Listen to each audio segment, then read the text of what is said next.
Good evening and welcome to Vibration, where we empower individuals to speak their distinct truth, passions, and personal message on a global online stage.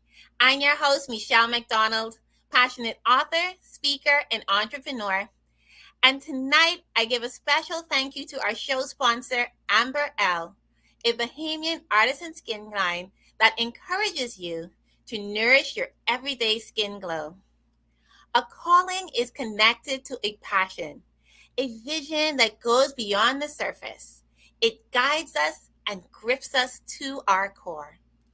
In connection to this concept and the theme, Representation Matters, Faces of the Caribbean, tonight's topic is answering the call of entrepreneurial leadership and expansion with my guest, Miss Melissa Darville, who is a new author in the Christian spiritual development genre, writing 4 books: The Truth, POV Spiritual Eyes, Faith Walk, and Hey Sis. She's the co-founder of Shiva Premium Ice Cream, which locally manufactures sorbet and ice cream. Shiva merged the need for a healthier frozen dessert with the art of sorbet making and a taste of the culture of the Bahamas. Ms. Darville was also named one of the top 25 most influential women in business in the Bahamas 2023. This entrepreneurial startup showcased the Bahamas as one of the top 100 global finalists in the Entrepreneurship World Cup held in Saudi Arabia in November 2019. Ms. Darville represented Barbados and neighboring islands in the 2022 Climate Launchpad Green Business Idea Competition. She is also the local representative for the Global Entrepreneur Network, which hosts Entrepreneurship World Cup, Global Entrepreneurship Week, and Startup Huddle Nassau. Entrepreneurship, passion, and the need to help others has always propelled Ms. Darville, who previously co-owned a special needs school, CMS Learning Center, for 11 years. Prior to this, she taught at the Catholic Board of Education at Dave County and Broward County, and was also the Assistant Director of Education at Sylvan Learning Center in Miami, Florida. She is a graduate of Barry University in Miami, Florida, the Bishop Strawn School in Toronto, Canada, and attended St. Augustine's College in Nassau, Bahamas. Ms. Darville believes that we are born with a divine job to accomplish. Live, pursue your dream, pray, and work for what you want. Ms. Darville, welcome to the stage tonight. Thank you so much for having me. Thank you. It is our pleasure. I know it has been a while since we last saw each other at Entrepreneurship World Cup, and so now the tables have turned and you are on the stage tonight. Yes, I'm in the hot seat. I can't wait for us to get into all of the tips that you have for our future applicants for the upcoming competition. So, starting it off, Melissa, you have ventured into so many aspects of business ownership, from education to food and now publishing. What was the spark that got you started and keeps you motivated? Well, from my very first job, when I graduated college, I had a sketch and I knew I wanted to open up my own business. And but I know I needed skills and job experience first. So I had the dream of either opening a preschool or a learning center. And when I came to the Bahamas, I saw that there was a need and a problem that needed to be solved. And it was that there were children who needed remediation in reading and math, and there weren't enough services for them within the schools. And so that's when the idea came to me that I should create a pull-out full-time school that just focuses on the language and the mathematics and get kids back up to speed, and then they could re-enter the school system. And that worked beautifully, and I really loved my kids and they loved me. And we had that school for 11 years. And so we helped a lot of children with that, from preschool age straight up to high school. And it was a beautiful experience. So that business came out of me noticing a need and a problem And the ice cream, I always loved ice cream. I fell in love with ice cream when I went to Jamaica, and I had I had the ice cream from Devon's house, and I fell in love with it. Wow. And so I was trying to find out how can I import this ice cream, and I was getting such roadblocks. Like, no, no, no, no, we're not exporting that to the Bahamas. So I'm just Mhm. like, okay, well, just sell me the ingredients so I could mix it here. And because I couldn't get that done, I just couldn't seem to get that solved. Um, I ended up coming with my own formulation, and instead of doing ice cream, we did sorbet. So that business really came out of a love and a hobby. So now, and I did that for 10 years. This year, 2023, would make 10 years since we started Shiva. And now this year, it's more of a personal thing with me and my personal growth and development and my relationship with God that has led me into publishing. Awesome. Melissa, I love that. First of all, I admire you for being able to reach out to that special group of kids. They don't really get the time and attention that they need to excel to reach their highest level. And so I really applaud you for creating a school that catered to that, that allowed them to be seen and heard and recognized, and to know that there's more for them. You know, similar to what was stated in the introduction, you believe in abundance and expanding, and that we all have that potential. And you saw that in those kids. Yes. So I really thank you for that. Now, I did not know that you had gotten the inspiration from Devon House, because I You went had it there before? last year and they had such a showcase of a bunch of things. And yes, the ice cream was there and all these other things. And so when you said that, I was like, that there it is. Yeah. There it is. You Yeah. know, our Caribbean islands just getting it right. And then you Yes. were able to come down here and put that Bahamian flair on it. So I love it. And of course, I'll tell everyone my favorite flavor of sorbet is tamarind. You cannot get Okay. any more Bahamian than that. Okay, that is No. my goal. All right. Yes. Yes. Yes. And so you truly showcase taste of the Bahamas in every spoonful. I saw it at so many places, and you kept your homeland with you, and that is something that is admirable as well, because it shows how much you care about where you come from. That sense of pride, and of course, with publishing, something that is so special to you, so personal to you, and you being able to step out on that. When it comes to faith, there are so many ways that we can reach others. And I know that with your business, I&R Publishing Group, it'll really make a difference. And it already has. I've been seeing the reviews out there. People are loving Yes. these books. It's really, and I have to be honest, the books were, some people don't understand this, they were a download for me through prayer from the Mhm. Holy Spirit, because I wanted to be, actually before I wanted to be a teacher, I wanted to be an author. But my guidance counselor, she said, that's not a real job. You can't do that. That's something you do on the side. And I was just like, Oh okay. And so I had put this dream aside from I was 18. And then I went to a women's conference, and two people there spoke to me who were authors, and they said, you have something in you. You have a story that you need to tell. I'm like, yeah, I have a story, but I don't really know how to package it, or I don't really know what's the important part about it. And they said, no. go and try to write it. And so that was a Sunday. On that Monday, I sat in front of the computer, blank screen, and I'm just like, I don't even know how to write a book. I said, let me Google it. So I Googled how many pages are in a book, how many words are in a book. And when I saw the answers, I'm like, there's no way that this is going to happen. And so I sat and I prayed a little bit longer. I said, God, if you want me to write this book, if you sent these messengers to me to tell me to do it, you must be able to show me how to do it. Yes. And just like that, I picked up my pencil and I wrote down all the chapters of the book. And I was just Wow. like, wow. And from those chapters, I understood, look, you need to do 100 pages. These are your chapters, 10 pages each. Let's go. And I started writing, and it would be days when I would just be like in a zone and just like getting the download and writing the information. And then it was like I would get a plug. Remember that post that you did this day. Remember that journal entry that you had that day. That matches with this. And so all of the materials that I've been collecting over the last few years were relevant to the chapters that were given to me. And if I tell you how long it took me to write the book, my son told me, my oldest son, he's in college, he said, Mommy, you cannot tell people how long it took you to write a book because the quality of the book has to do with how long it took. I'm like, yeah, but not if the book was given to you. It took me 10 days to write the first book. Oh, wow. And when I got to the last sentence, I just felt in my spirit, the end. And I'm like, that's it? And it's like, yeah, that's it.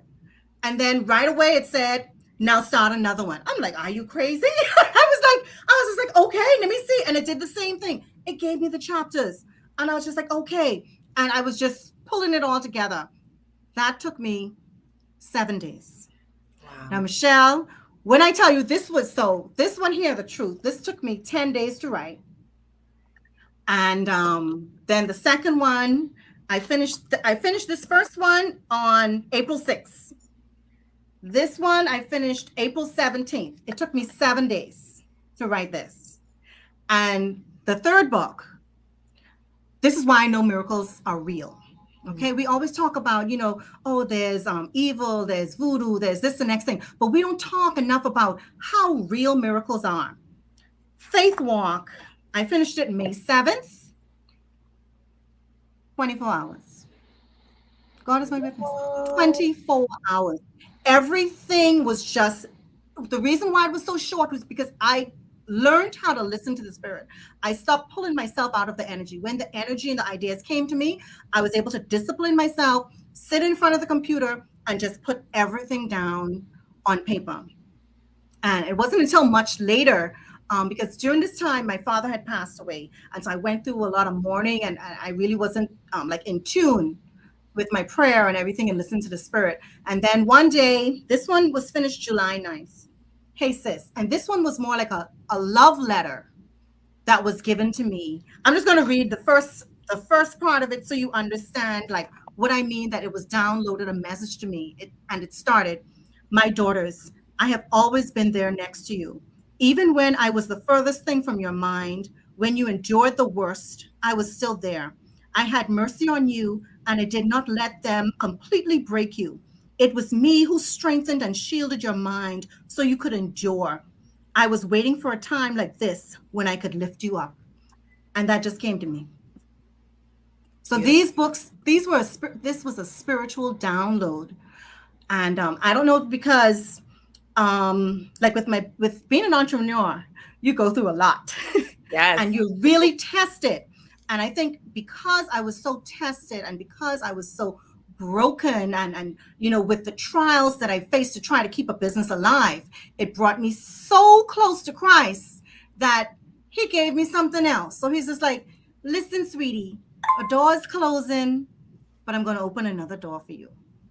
And that's what Inri Publishing is. And the name Inri is from the crucifixion, Jesus Christ. I got that name because when I was going through a lot of stress with my business, I had to apply for something else. And I was just praying, and I was just like, God, I don't think any of this stuff is going to work out. And I don't know how this is going to work. And then I got the bing. I checked my email, and the code that they sent me to open up my account, the first 3 letters were INRI, Inri, which means Jesus.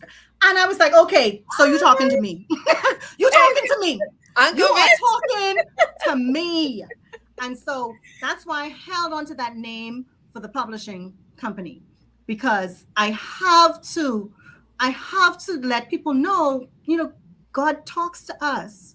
Yes. If we humble ourselves, and we're so afraid of being broken. Everyone's like, oh, I don't want to get worn down. I don't want people to do this thing and the next thing to me. But in your brokenness, that is when God shows his strength. So yes, you're going to go through some pain, but in that pain, you're going to learn how, and that was this one, Faith Walk. You're going to learn how to walk and how to truly trust God and realize that he's going to show up for you. Yes. He's not all about, he's going to give you $1 million, everything, blessings. He blesses you, but not always with finances. Mm-hmm. He blesses you with wisdom, with knowledge, with creativity.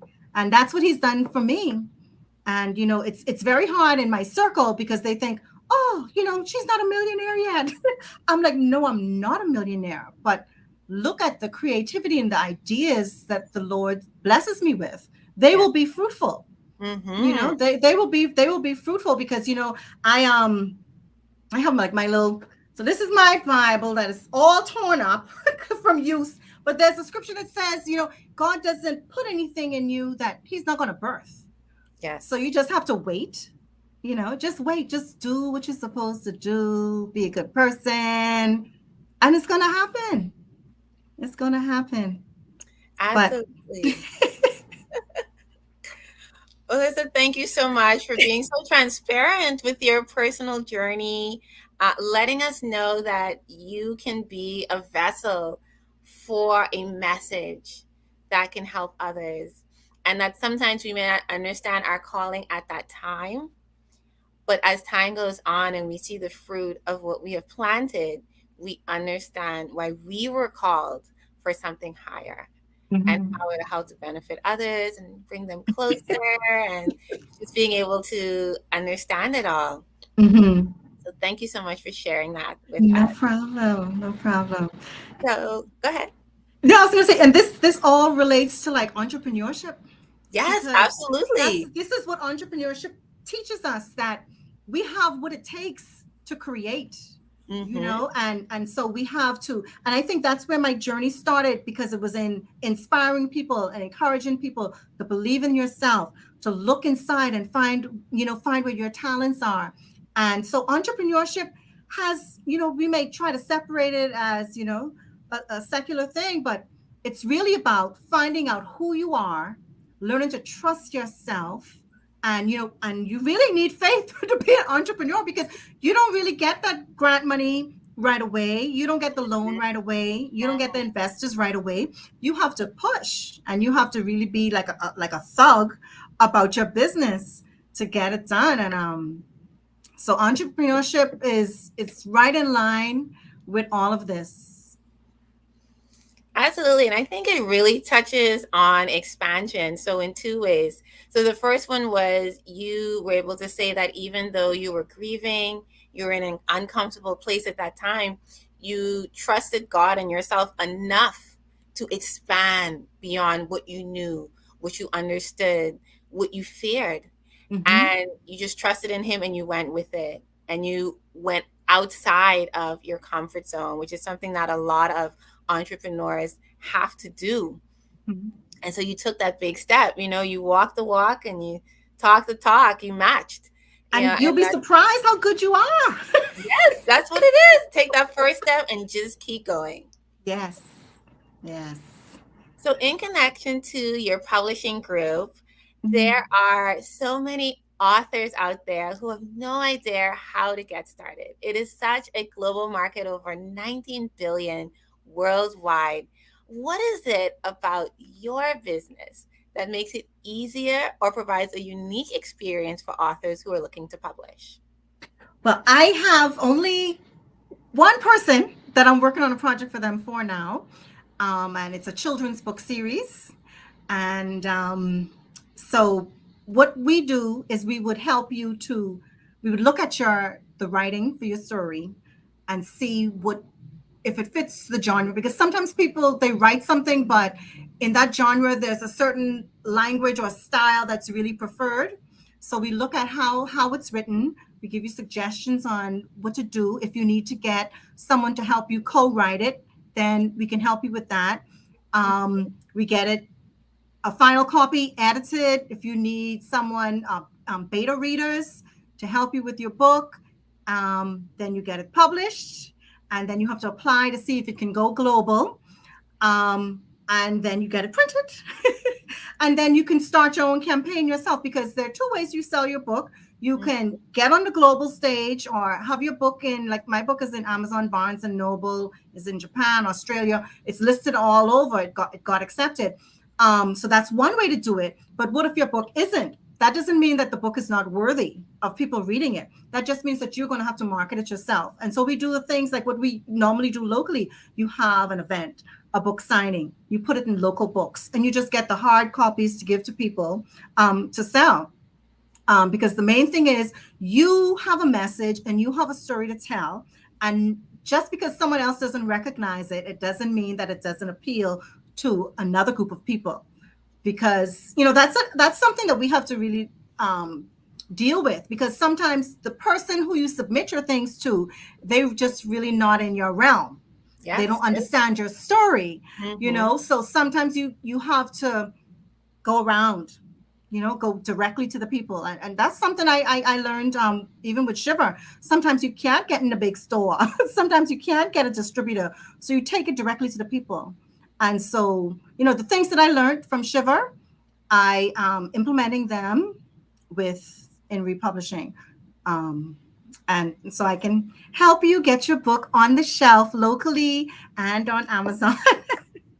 Awesome. Thank you. That is what we love to hear for our future authors. Were you going to add something else? No. Just saying, just if sometimes the simplest of what I've noticed with children's stories are more expensive to produce than a nonfiction book, and that's just because of the illustrator. So I just wanted to open it up. I don't know how many. We have a lot of Bahamian artists, and so that's a thing that I think our Bahamian artists can get into, illustrating books and putting themselves on like Fiverr to illustrate books, because it's a lucrative business, and that's something I think we're not tapping into, seeing with all the talent that we have here. I definitely agree. The creatives really cover such a wide range of different skills and talents. And so that's definitely something that, as you stated, illustrators can really look into to bump up, representation of the Bahamas, but also just their skills on a worldwide basis. So Yes, thank you for adding that tip. yes, because some people may not want to write a book, but they can surely illustrate it. Because Mm-hmm. children's book, you need both parties.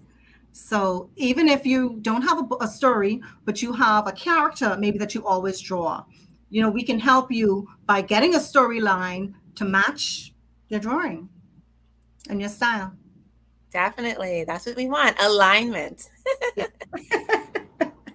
So I really like how you touched on understanding that you or your business isn't for everyone, and the value of understanding your ideal client, knowing who they are, what they look like, and catering to them. So, with your example of stating that, you may not be able to get into the environment that you want, but if you put yourself right in front of the customer, you're more likely to be seen, you're more likely to be appreciated, and you can better understand your audience. I think this is an amazing tip for anyone who is getting into not just business, but also Entrepreneurship World Cup. Would you agree?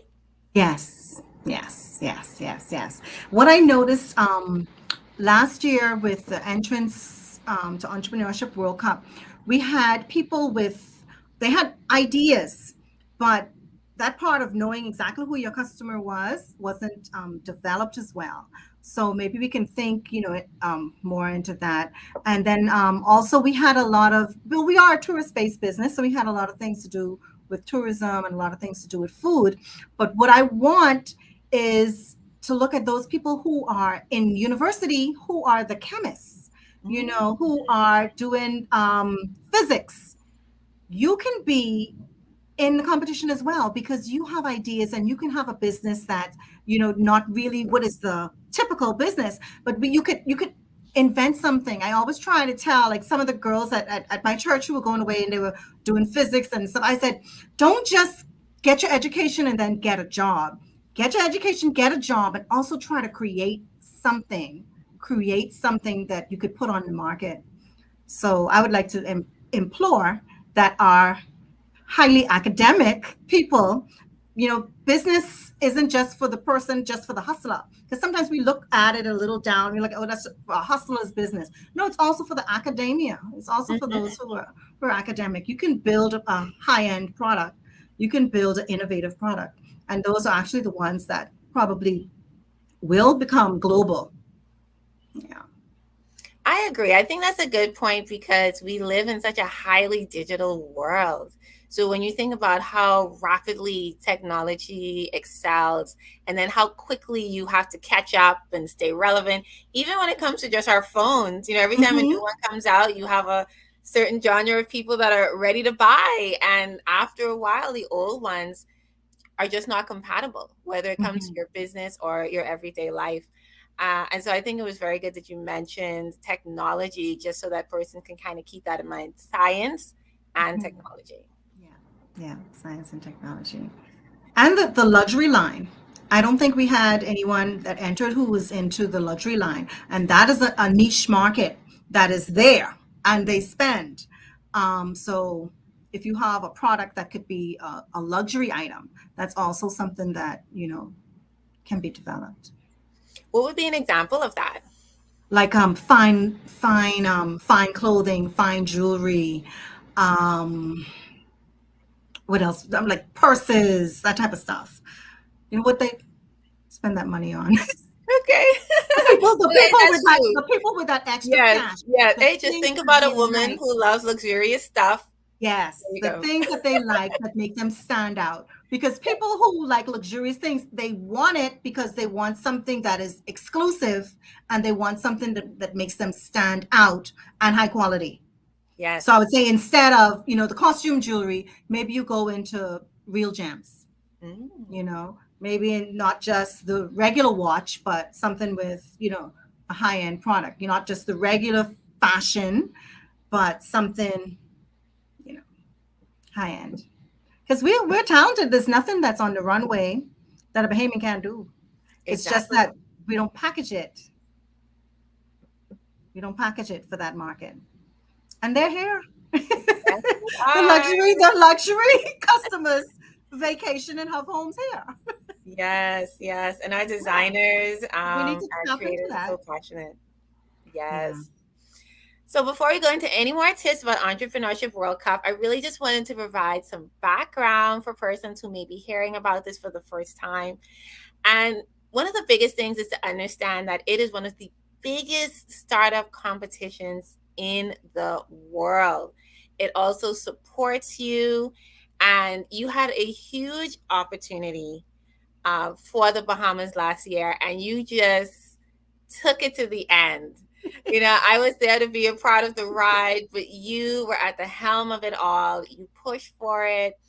You wanted to ensure that our entrepreneurs were out there, and you created the Startup Huddle Nassau and provided one of the very first Bahamian competitors in the Caribbean regionals for EWC. Yes. I So was so proud of us because, we had about we had I think the highest number of applicants in our area. We had over like 70 people who applied. nice. People weren't getting that. So the interest was there. And Mm-hmm. then we had to narrow it down. So we had a high interest. It's just that the depth that people put into the applications, um, I felt a little disappointed. I Yeah. think they could have done more. I think people got exhausted with the application. So that's a tip I have for this year. Don't just think you're going to just open up the screen, genglobal.org, and just type up your application and send it in. No, what you need to do is you need to open it up, get your pen and paper, write down what the questions are, go and do your research, and take your time and construct your answers and put them in. Because when you're seen at this time, that's the only thing, that's the first time they're going to see you. And they're Mm-hmm. going through applications from 170 countries. So you have to put your best foot forward. And but that's also a part of entrepreneurship. You have to learn to be, not get winded and not get overwhelmed when you're put to the test. So that's a major tip that I would like to say. When you go to apply, don't just think you're going to just sit there and do it in one shot. Take your time and put that application together, because this is your shot to be seen, and as I said, it's not just if you're going to win this competition, but being put into that pool. You're Mm-hmm. also then um, given access to other things that are going on that year. They'll be like, because sometimes, they give us a call. They said, look, I need 3 people who are doing something with science. I need, because you went to the regionals, but during Gen Entrepreneurial Week, they said, can you go back to that pool and find me someone who's doing something, with science and recycling? So we had another Fan up end. technologies. Yes, he went and he got to present to Guyana Trust, and a Oh, broad, a broad. It wasn't a competition, but it was a presentation. And then New Gaia Farms, she got to present her seaweed business to nice. people, and he actually met people from that. I don't know exactly how it ended, but he met someone from that, and they said, you know what, the guy who presented, we need his contact, please. And so, and that's the whole reason why I wanted to do Startup Huddle Nassau for a year before I actually got the position. I asked, but I didn't get it. And I was like, you know what, Melissa? Because see, I'm tenacious. I said, I'm going to do the work before I get the title so they know that I'm the one who's going to do the work. And that's what I did. I jumped in with no title and I started helping people and I started promoting entrepreneurship. And then when they saw that, they was like, you know what?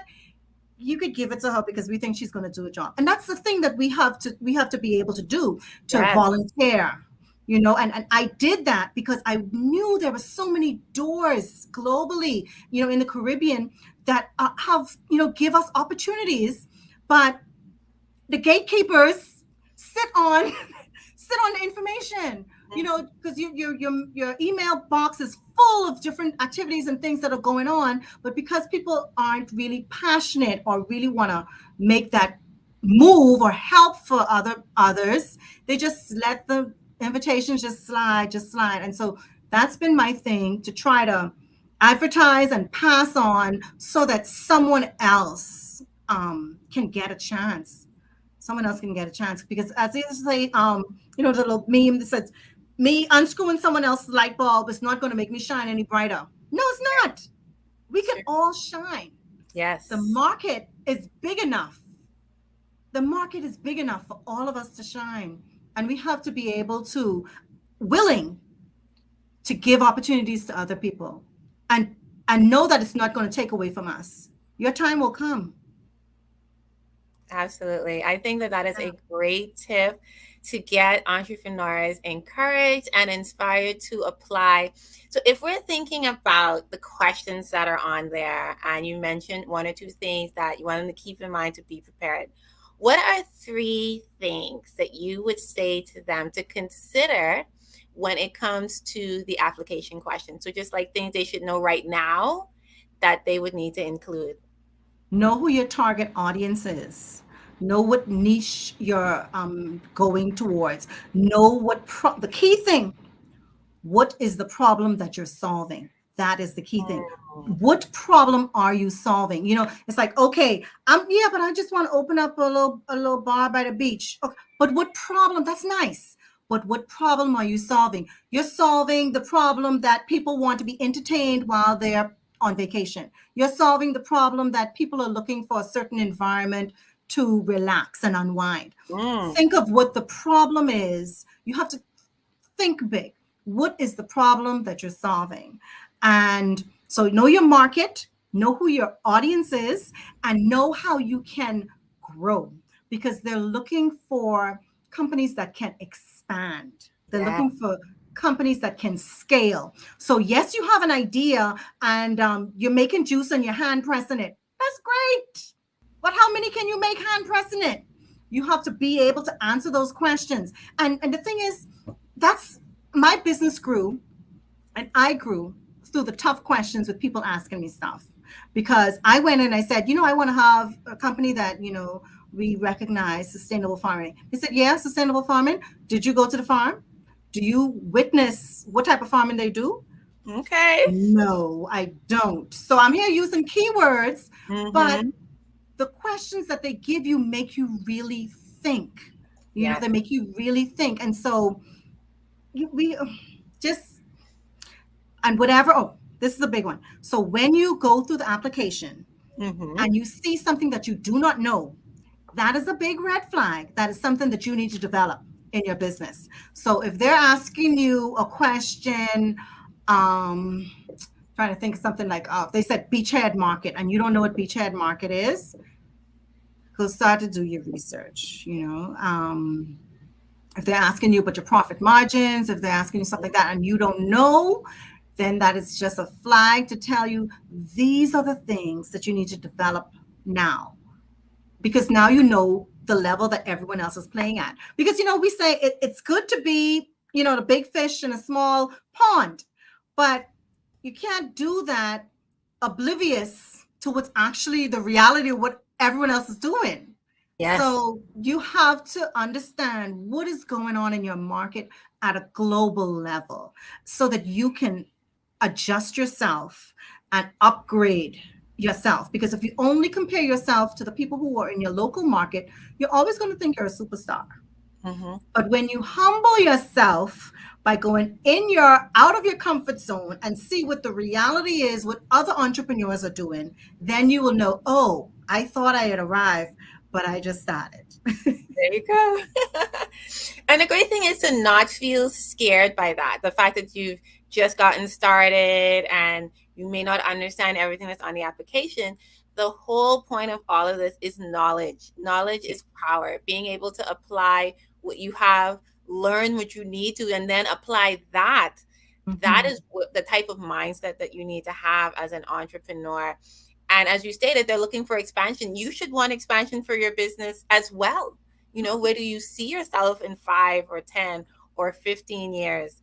And just be able to express that on paper and show some knowledge with that as well. As you stated, anyone can give some keywords, but do you really understand the sector that you're in? And if you haven't experienced it, is that a part of your plan? Mhm. Mhm. Yeah.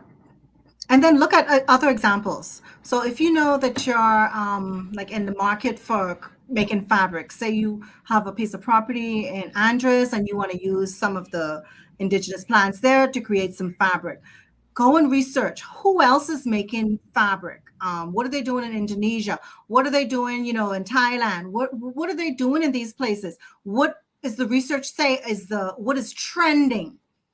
You have to know what's trending because they say you don't want to go and pitch a business that's a 1990s business. You want to pitch a business of the future.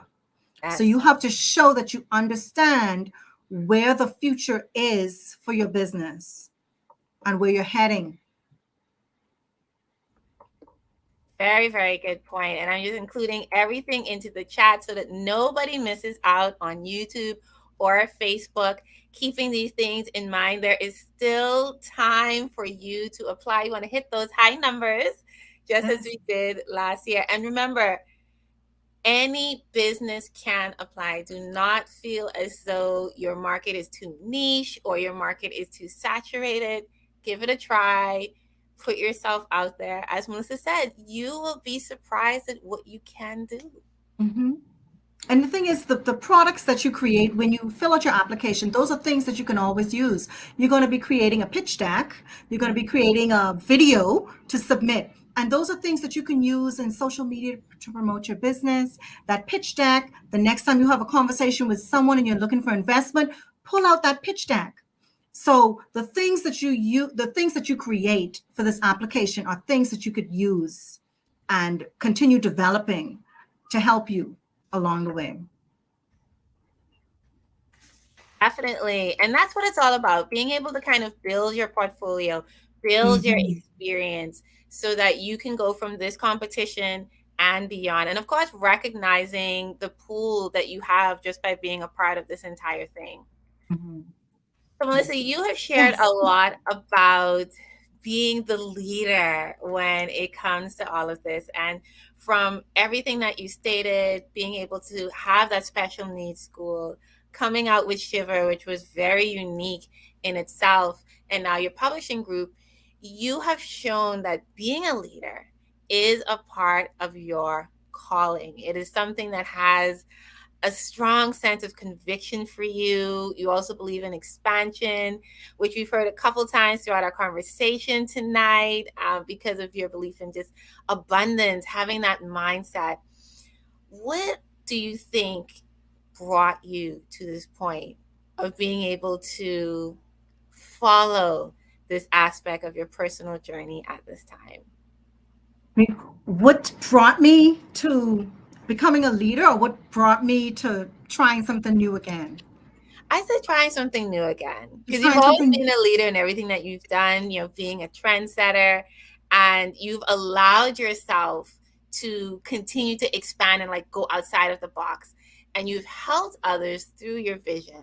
You guide them, even through your books, just by being able to do that. What is it that brought you to that point? Because there's always kind of something that gave you that little oomph, you know what I mean? And you're just like, you know what? I'm doing it. I'm committed. This is me. There's, there's, I've always wanted to do more. I've never been able to settle. I've always been easily bored. I don't like to be idle. So those things have been in my personality. But I will tell you the truth. I had my best friend and roommate from college. She passed away 12 years ago. And on her passing, on her bed, the most important thing for her to do was to tell me all the things that she didn't do. And so she sat there and she's just like, I'm going to have a sugarcane farm. I'm going to do the goat cheese. And I was so ignorant at that point. I was there thinking, how are you going to do it? I said, where are you going to get the land from to do that? I was so ignorant, thinking that she was actually, and she was just like, just stop talking and let me say it. And that's when I realized, in her crossing over, the most important thing to her was expressing and getting out into the air all of her dreams and the things that she didn't get to do. And I don't want, when I close my eyes, to say I didn't try. So every dream I have, I'll show you. I have a list. Sorry for getting up. I have a list that I've had for years. And on this list is everything that I want to create before I close my eyes. And I've only done like 2 of these. So I want to do it. And I like my little son, he said, I want to be a builder, but I want to be a pianist. And I also want to be an inventor, but that's too many things. I can't do all these things. I have to pick one. I said, no, that is incorrect. That is incorrect. God is a creator. Yeah. God made you. You are in his image. Therefore, you are also a creator. Creativity is in your DNA. So do everything. Do it all. Do everything. And that's my motto, and that's my motivation. I do not want to close my eyes and have regrets about things I did not try because I was too shy, too afraid. Nobody was encouraging me. Nobody thought it was a good idea. Because when the first sorbet I made was the tamarind. And everybody was like, oh, tamarind ice cream. Oh, so yes. I'm just like, let me just do it. I did it. And they're like, what? Just because it wasn't done before doesn't mean it's not a good idea. Yes. When I started my school, everyone was like, you can't start a school because first of all, you need a big building. You need staff. You need this amount of money. I said, yeah, but what if I start small? So I started a school, I think $1,100 or $1,300, a picnic bench, and 2 kids. And we ended up with 3 classrooms, full day school, after school tutoring, Saturday school, adult learning, all from that. Why? Because I didn't listen when they said I can't do it. Yes. Start with what you have and start with less and let it build. And the thing is, when people see that you are passionate about it and that you are doing a good job, word of mouth. Because when I started that school, that was before social media. I didn't do any advertising. Everything was word of mouth. And word of mouth is still key. Yes. Yes. Mm-hmm. It is the biggest form of marketing out there. Yeah. Yeah. I just have to say, your skin is glowing. Oh, thank you. Whatever's in those products, listen. Your skin is glowing. You are doing whatever you're supposed to be doing, you're doing that. Thank you. Thank you. Thank you. Thank you.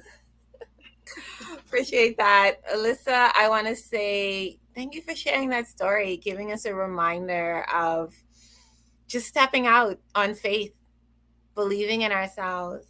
As you stated, start small. As entrepreneurs and even entrepreneurs, we always feel like we have to buy everything now, expand now, hit the huge sale goal now.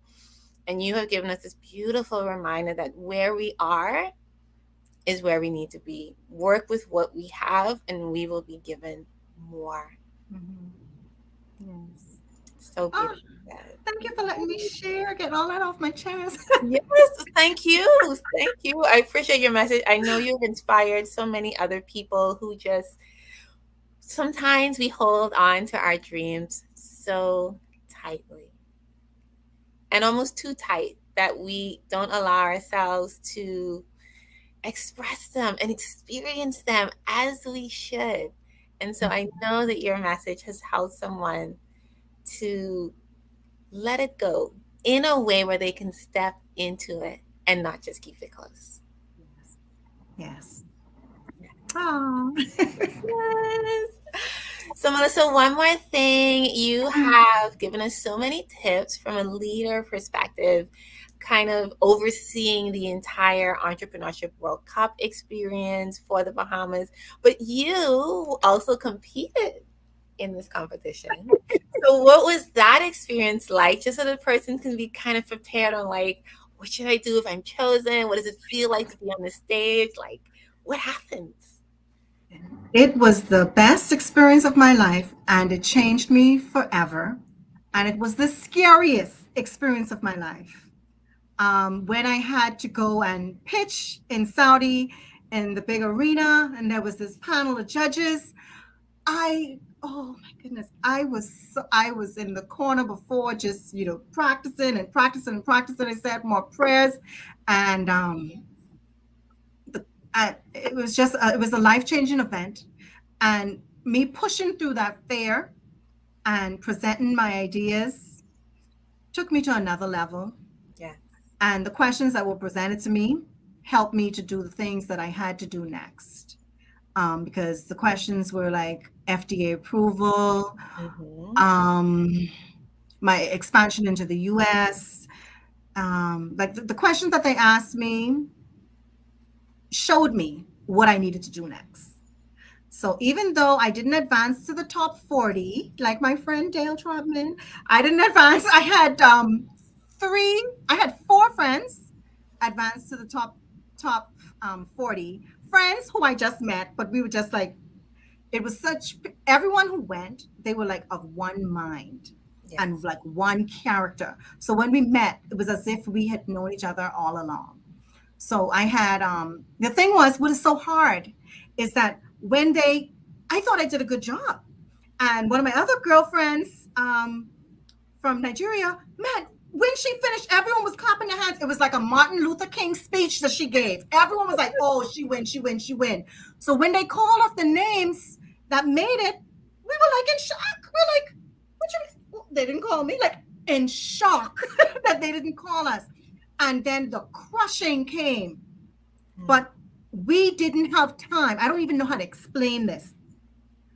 Because of the love and the closeness we had with the other competitors, we didn't have time to sit in our sorrow because now we had to help our friends prepare because we were crying because we didn't make it.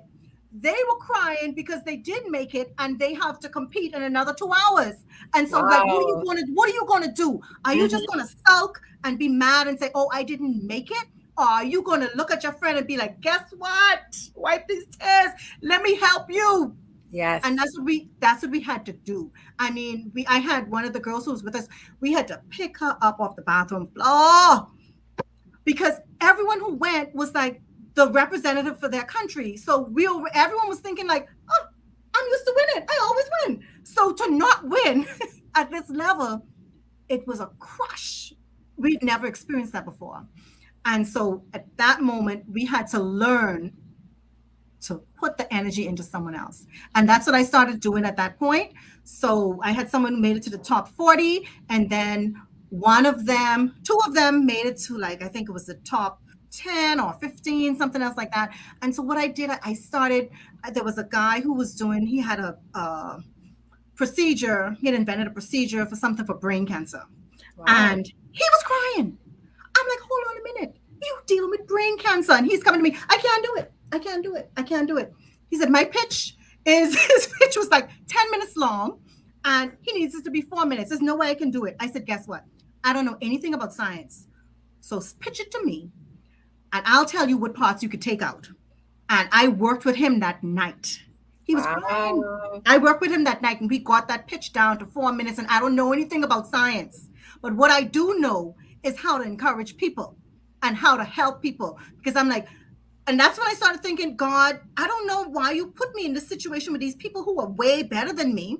Because people were asking me, so you make ice cream. So did you invent a new ice cream machine? No. Did you invent a new ice cream formula? No. So what did you invent? I'm like, I didn't invent anything. I was thinking, I don't even know why I'm here. I don't even know why I'm here, how I get qualified. But at that moment, I saw why God let me go. Yes. Because at that point, my job was to encourage my sisters and brothers Yes. who had greater things to do, but needed someone who could be selfless enough to put the self aside and help them get where they needed to go. Yes. And yeah, it was the best experience of my life. Best experience. And that's why I help. That's why I encourage people. That's why I volunteer, because this is not a paid, these positions, Entrepreneurship Week, Startup Huddle, being the, coordinator for EWC. These are not paid positions. This is all volunteer. And I do it because of how much Jen poured into me when it was my turn. Yes. Yes. Paying it forward. There you go. And there's that leadership and paying it back. Which one is it? I don't know. Paying it back or paying it forward. Whichever one. I'm doing it. Pay it forward. There you go. Yes. And see, that is that entrepreneurial leadership and expansion coming out. People just sensed it from you. They knew that you would be able to guide that. They just, like you said, they just met you and they already knew. And you knew that this was your time to shine. And you did it. Awesome job, Melissa. Thank you for that. You've been able to give us just a realistic perspective of what to expect when it comes to competing and just understanding that it is all about community and networking and helping your fellow entrepreneurs while also still representing your business and your country and your brand, all of that wrapped up into one. And I think it's a very real perspective that we all need to keep in mind for this competition and future to come.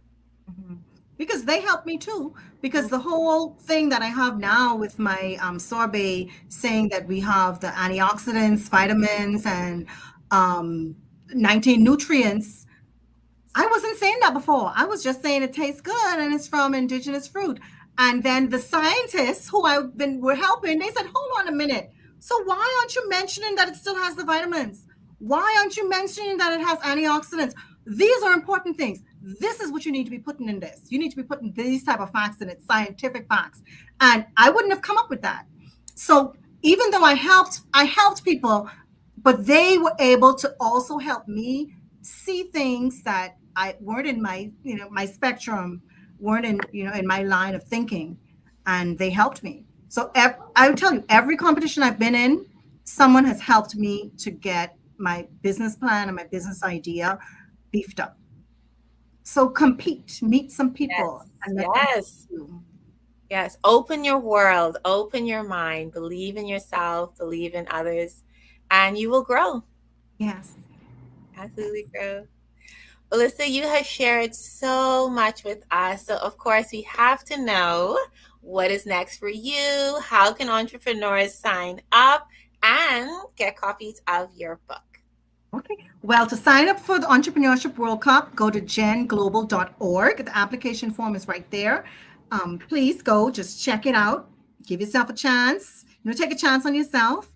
For myself, I am going to be putting my energy into getting my books sold globally, and then I will be doing some printing and bringing them in locally.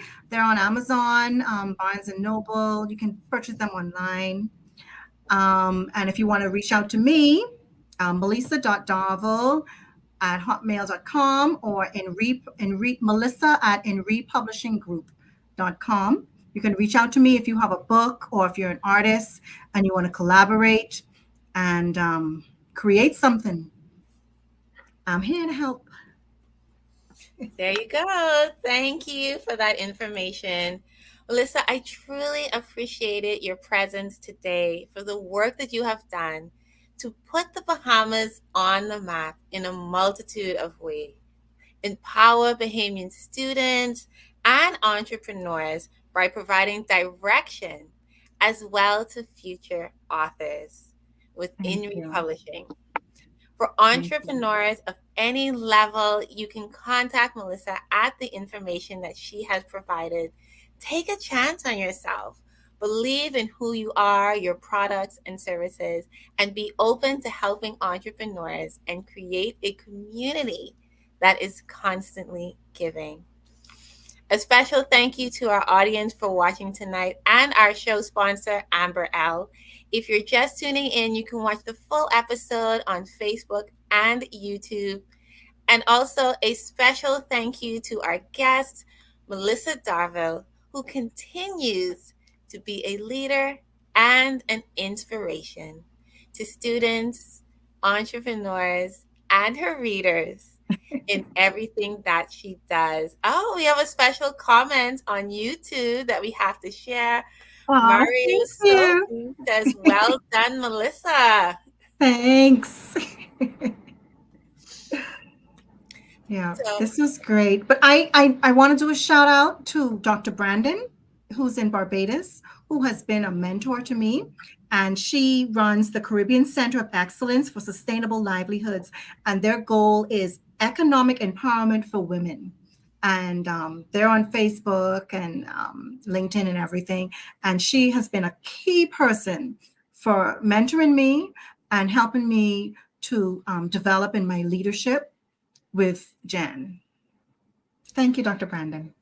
yes, we have to include her. Thank you so much.